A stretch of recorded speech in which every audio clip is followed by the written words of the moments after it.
कलाहांडी जिला धर्मगढ़ ब्लॉक आदिवासी संघ निर्वाचन सभा और नुआखाई भेटघाट कार्यक्रम बेहेरा ठारे अनुष्ठित हो जाइछि।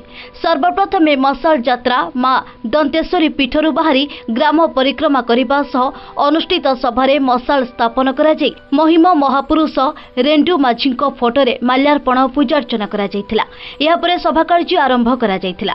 कार्यक्रमर सभापति भावे धर्मगढ़ ब्लॉक अध्यक्ष बलराम पुजारी, मुख्य अतिथि कोरापुट जिला जोगाण अधिकारी तुलाराम नायक जोग देइथिबा बेले सम्मानित अतिथिगण समाज सभापति लवणी नायक, बंजरा समाज सभापति ललित नायक, सहदेव नेगी, मुकुंद सबर, किशोर भोई, धर्मगढ़ कर्मचारी संघ सभापति पद्मलोचन नायक, त्रिपुरा माझी प्रमुख उपस्थित थिले। तेबे कार्यक्रम आयोजनर उद्देश्य और तार परिकल्पना उपरे कार्यक्रम रे विस्तृत आलोचना होइथिला। आदिवासी संप्रदायर परंपरा तथा एकता बोध भाव नै समाज को सुदृढ़ करने अतिथि वृंद निज अभिभाषण माध्यम आह्वान देथिले।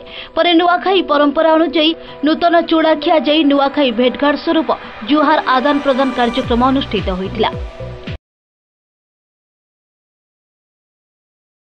आज आमे दडपाट अंचल अधिष्ठात्री देवी माँ दंतेश्वरी अपार करुणारू दंडपाटर बेहरारे आमे समस्त वर्गर आदिवासी भाई भौणी मान के लेकर आमे नुआखाई भेटघाटे करिछु। आमे आज तो सहित आमर जेन आदिवासी संघ अच्छे धर्मगढ़ ब्लॉक सेटा बहुत दिन है आमर कर्मकर्ता मानकर तार पुनरुद्धार करवार लगी आउ थे नुआ कर्मकर्ता चयन करवार लगी भी आमे लक्ष्य रखीछु।